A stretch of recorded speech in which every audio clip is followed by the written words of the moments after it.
चलते हैं अपने नेक्स्ट टॉपिक पे, जो है इन्फेक्शियस डिजीजेज, यानी कि इन्फेक्शन से पैदा होने वाले रोग। इसको हिंदी में कहते हैं संक्रामक रोग। संक्रामक रोग, जैसा नाम से ही स्पष्ट है, संक्रामक मतलब एक दूसरे के संक्रमण से पैदा होने वाले रोग। लेकिन क्वेश्चन ये है कि संक्रमण आखिर पैदा कैसे होता है। तो संक्रमण कई तरह के एजेंट से होता है, कई तरह के कारणों से होता है, लेकिन जो संक्रमण फैलाने वाले कारक होते हैं यानी कि फैक्ट्स होते हैं, उसमें वह सिंगल सेलुलर होते हैं या मल्टी सेलुलर होते हैं, लेकिन ये होते माइक्रो ऑर्गेनिज्म हैं जिनके बारे में आप लोग पहले पढ़ चुके हैं। तो वो माइक्रो ऑर्गेनिज्म जिनको माइक्रोब्स भी कहते हैं वो कौन कौन से होते हैं। तो जैसे वायरस या वायरसेस,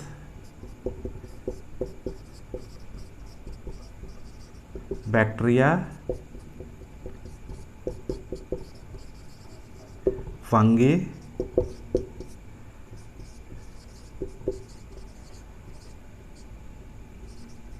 प्रोटोजोआ, ये मेन है।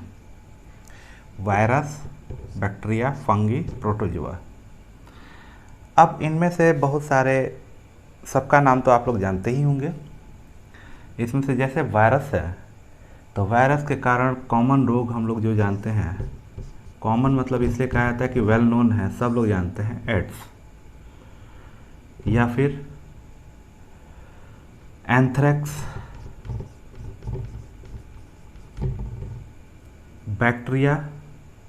बैक्टीरिया के कारण भी जो रोग होते हैं उसके बारे में भी आप लोग जानते हैं। और इसके बाद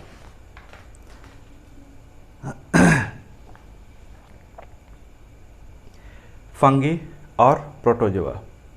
तो बैक्टीरिया के कारण जो रोग होते हैं उसमें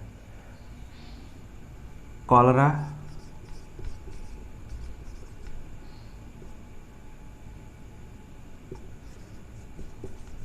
टाइफाइड। फंगी के कारण जो होते हैं वो स्किन डिजीज होते हैं। और प्रोटोजोआ के कारण जो रोग होता है उसमें सबसे फेमस है कालाजार,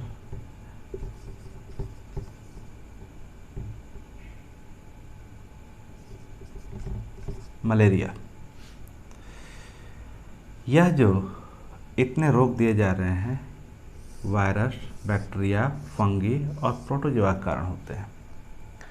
अब सवाल ये उठता है कि ये माइक्रोब्स तो हैं जिनके कारण ये सब डिजीज होते हैं, लेकिन ये होते कैसे हैं।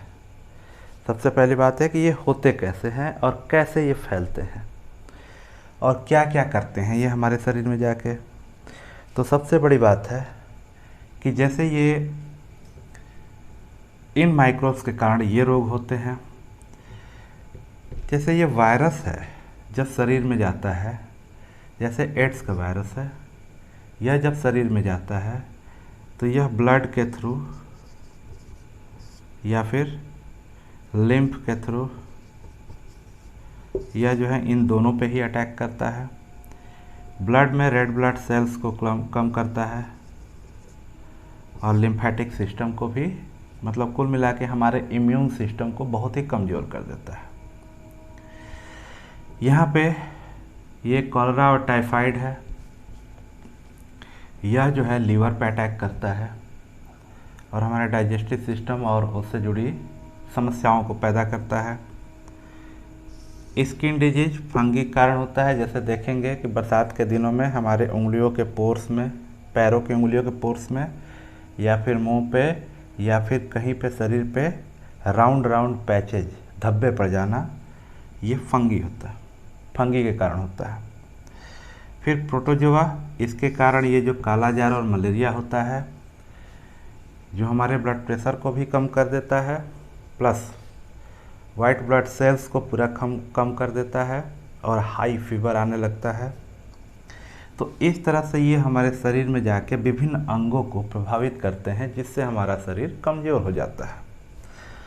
अब उसके बाद समझते हैं कि जैसे हम जब डॉक्टर के यहाँ जाते हैं तो हमको वो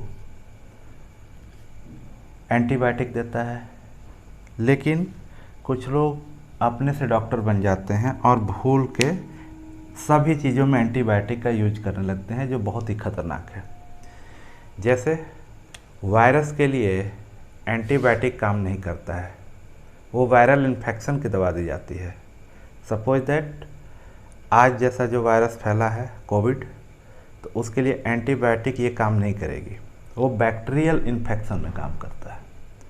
तो बैक्टीरियल इन्फेक्शन में हमेशा एंटीबायोटिक काम करता है, वो वायरल इन्फेक्शन में काम नहीं करता। जैसे हमको कॉमन कोल्ड हो जाता है, सर्दी जुकाम, तो उसमें एंटीबायोटिक काम नहीं करता, उसमें दूसरी दवा दी जाती है। तो इस प्रकार हम ये देख लिए माइक्रोब्स, उनके कारण रोग, वो हमारे शरीर में क्या करते हैं और किस में एंटीबायोटिक दी जाती है, किस में नहीं दी जाती है। एंटीबायोटिक दिए जाने और नहीं दिए जाने का एक कॉमन फैक्टर यह भी है कि वायरस जो है, जो बायोकेमिकल गेटवे बनाते हैं, जैसे मान लीजिए हम घर बनाते हैं, उसकी नींव बनाते हैं और चारों ओर से सुरक्षा देते हैं, फिर बीच में कमरे बनाते हैं, ऐसे ही ये वायरस और बैक्टीरिया दोनों बनाते हैं। लेकिन बैक्टीरिया की जो वॉल है और उसके अंदर की चीज़ों को तोड़ने के लिए एंटीबायोटिक काम करता है, लेकिन वही चीज़ इस वायरस पे काम नहीं करता, क्योंकि वायरस हमेशा अपने स्वरूप को चेंज करता रहता है। इसके बाद यह हमारे शरीर में बहुत ही रैपिडली फैलते हैं।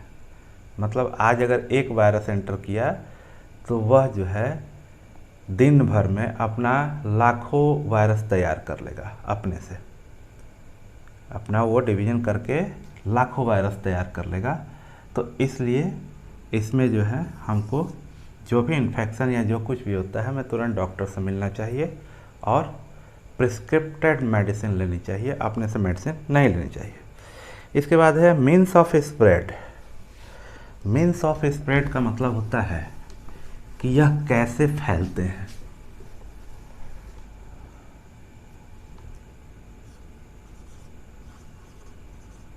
Means of spread, means of spread में होता है, एक होता है डायरेक्ट स्प्रेड और एक होता है इनडायरेक्ट स्प्रेड। अब डायरेक्ट स्प्रेड में क्या होता है, जैसे आजकल कोविड का एग्जांपल लेते हैं, तो कोविड में हमें किसी से हैंडशेक करने की इजाज़त नहीं होती है। अगर हम अपना हाथ किसी से दूसरे से मिलाते हैं, अगर कोई पर्सन उस वायरस से इन्फेक्टेड है तो हमारे हाथ से दूसरे के हाथ में जा सकता है, फिर उसके शरीर में इन्फेक्शन फैल सकता है, क्योंकि वह आँख, नाक, मुंह ये सब छुएगा, उसको इन्फेक्शन हो जाएगा। तो यानी कि डायरेक्ट कांटेक्ट से जो इन्फेक्शन फैलता है उसे हम वो डायरेक्ट स्प्रेड से जो जिस मीन्स से फैलता है वो एक होता है हैंडशेक, शरीर का टच होना, कहीं कहीं पे बहुत लोग गले मिल के अभिवादन करते हैं, किसिंग करके करते हैं, इससे जो है रोगों के फैलने की बहुत ही संभावना होती है और वो डायरेक्ट स्प्रेड होता है। इसके बाद इनडायरेक्ट स्प्रेड में होता है कि जैसे मान लीजिए आपने किसी भी सरफेस को टच किया, मान लीजिए दरवाज़ा खोलते समय डोर के हैंडल को आपने टच किया, फिर आप इन्फेक्शस हो, आपको कोविड हुआ है, आपने दरवाजे के हैंडल को पकड़ लिया, फिर पकड़ के खोला, आप अपना काम करके चले गए, लेकिन दूसरा कोई आया और फिर उसी तरीके से वो हैंडल को छुआ, हैंडल को छूने के बाद अपने हाथ मुंह पे, नाक पे, आँख पे कहीं हाथ फैलाया, वहाँ से वायरस हमारे शरीर में एंटर किया और एंटर किया उसके बाद से रैपिडली फैल जाएगा और प्लस हम लोग इन्फेक्टेड हो जाएंगे। तो इस प्रकार ये डायरेक्ट और इनडायरेक्ट मीन्स ऑफ स्प्रेड हुआ। इसके बाद थ्रू एयर भी होता है, वो डायरेक्ट कांटेक्ट में आता है। जैसे ये भी बोला गया आजकल कि मास्क पहनिए, क्यों? क्योंकि जब हम बोलते हैं तो हमको नहीं दिखता है, लेकिन हमारे मुंह से वाटर के बहुत ही छोटे छोटे ड्रॉपलेट्स जो होते हैं वह निकलते हैं। अब वो वाटर के जो ड्रॉपलेट्स निकलते हैं और हमारे पास जो कोई खड़ा होकर बात करता है तो डायरेक्टली उसके और हमारे बीच वो कम्युनिकेशन का रास्ता बन जाता है। यानी कि हमारे ड्रॉपलेट सांस के थ्रू उनके अंदर जाएंगे, उनके ड्रॉपलेट सांस के थ्रू हमारे अंदर आएंगे। इस तरह से हम इन्फेक्टेड हो जाते हैं, इसलिए मास्क लगाने की सलाह दी जाती है। तो उसके बाद अन्य माध्यम हैं, ये तो एयर के थ्रू हो गया जो ड्रॉपलेट्स जाता है। हाथ वगैरह मिलाना, गले मिलकर अभिवादन करना, ये सब डायरेक्ट कांटेक्ट है। इनडायरेक्ट कांटेक्ट है, किसी भी सरफेस को हम टच किए और उस सरफेस के थ्रू दूसरा कोई टच करके इन्फेक्टेड हुआ।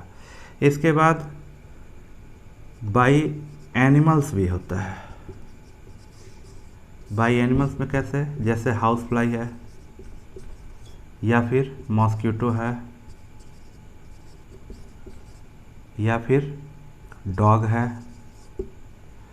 डॉग बाइट करता है तो रैबिज के वायरस जाते हैं। मॉस्किटो बाइट करते है तो फिर प्रोटोजोआ मलेरिया कालाजार होता है। हाउस फ्लाई के थ्रू बैक्टीरियल इन्फेक्शंस ये सब होते हैं। अब ये तो हो गया मीन्स ऑफ स्प्रेड। अब नेक्स्ट टॉपिक है organ specific and tissue scientific manifestation. मतलब है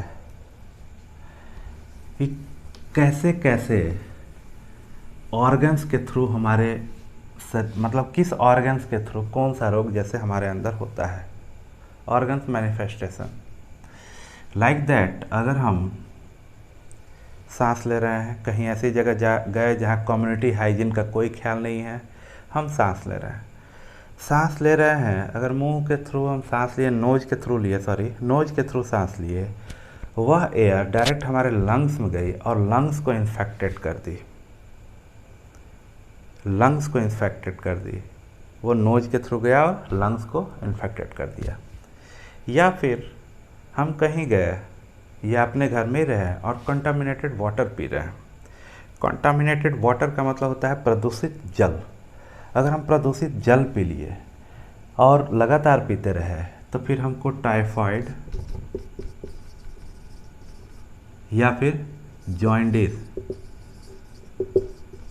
इन सब होने की संभावना रहती है।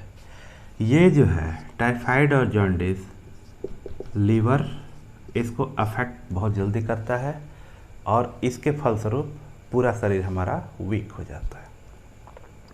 फिर अगर बाय द वे हम फिजिकल किसी ऐसे कांटेक्ट में आए जैसे सेक्सुअल ट्रांसमिटेड डिजीज कहा जाता है, यौन संबंधों का रोग, तो वो क्या होता है कि डायरेक्ट हमारे लिम्फ सिस्टम और ब्लड पे अटैक करता है। जो रेड ब्लड सेल, इसमें कमी आने लगती है और हमारी शारीरिक क्षमता बिल्कुल कमज़ोर हो जाती है। बात बात पे हम बीमार पड़ने लगते हैं। या फिर अगर किसी कारणों से, जैसे कि बहुत सारे जगहों पे ऐसे होते हैं खान पान की कमी या खान पान में ऐसी चीज़ों को खाना जिससे किसी एक तत्व की अधिकता हो जाती है और हमारे किडनी पे असर डालता है। तो ये तमाम ऐसे कारण हैं जो हमारे इंटरनल अंगों को इन्फेक्टेड करते हैं और हम एट लास्ट बीमार पड़ जाते हैं और कभी कभी आदमी मौत के मुंह में चला जाता है। कभी कभी हमें देखने को मिलता है कि एक ही चीज़ से दो लोग इन्फेक्टेड हुए, एक रिकवर कर गए, दूसरा रिकवर नहीं किया। मतलब एक ठीक हो गया, दूसरा ठीक नहीं हुआ। ये सबकी इम्यूनिटी पे डिपेंड करता है, यानी कि उसकी प्रतिरोधक क्षमता कितनी है, जैसा आजकल देखने में आ रहा है। तो ऐसी दशाओं में रिकवर करने वाला अगर ठीक हो जाता है उसको तो ठीक है, नहीं रिकवर करने वाला जैसा लगता है कि हमारा तय समय से ज़्यादा रोग ले रहा है शरीर में, उसको तुरंत हॉस्पिटल या फिर अच्छे डॉक्टर से संपर्क करना चाहिए और या तो हॉस्पिटलाइज हो जाए या फिर प्रिस्क्राइब्ड मेडिसिन ले। इसके बाद principle of treatment and principle of prevention. Principle of treatment क्या है? जैसा मैंने बताया कि एक ही रोग से दो लोग इन्फेक्टेड हुए और दोनों के ठीक होने के समय में अंतर लगता है। तो प्रिंसिपल ऑफ ट्रीटमेंट क्या कहता है? पहली बात, व्यक्ति की शारीरिक अवस्था, उसकी उम्र इत्यादि ये निर्भर करती है, प्लस शारीरिक स्वास्थ्य कैसा है, शारीरिक स्वास्थ्य के साथ साथ मानसिक स्वास्थ्य भी उस पर असर डालता है। प्रिंसिपल ऑफ प्रिवेंशन और प्रिंसिपल ऑफ इसमें ट्रीटमेंट, ये दोनों जो है इसी बात पर डिपेंड करता है कि प्रिंसिपल ऑफ प्रिवेंशन होता है कि रोगों से बचाव, यानी कि यदि हमको कोई रोग एयर के थ्रू होना है, वाटर के थ्रू होना है, या फिर केमिकल के थ्रू होना है, या फिर किसी अन्य कारणों से होना है, एनिमल के थ्रू भी होना है, इन तमाम चीज़ों के लिए हम अपने को सेफ करें, प्रिवेंशन ऑफ ये ट्रीटमेंट होता है, sorry prevention of principle of prevention होता है। ये प्रिंसिपल ऑफ प्रिवेंशन होता है कि हर उन चीज़ों से बचाव किया जाए जिससे हमें उस रोग के होने की संभावना है।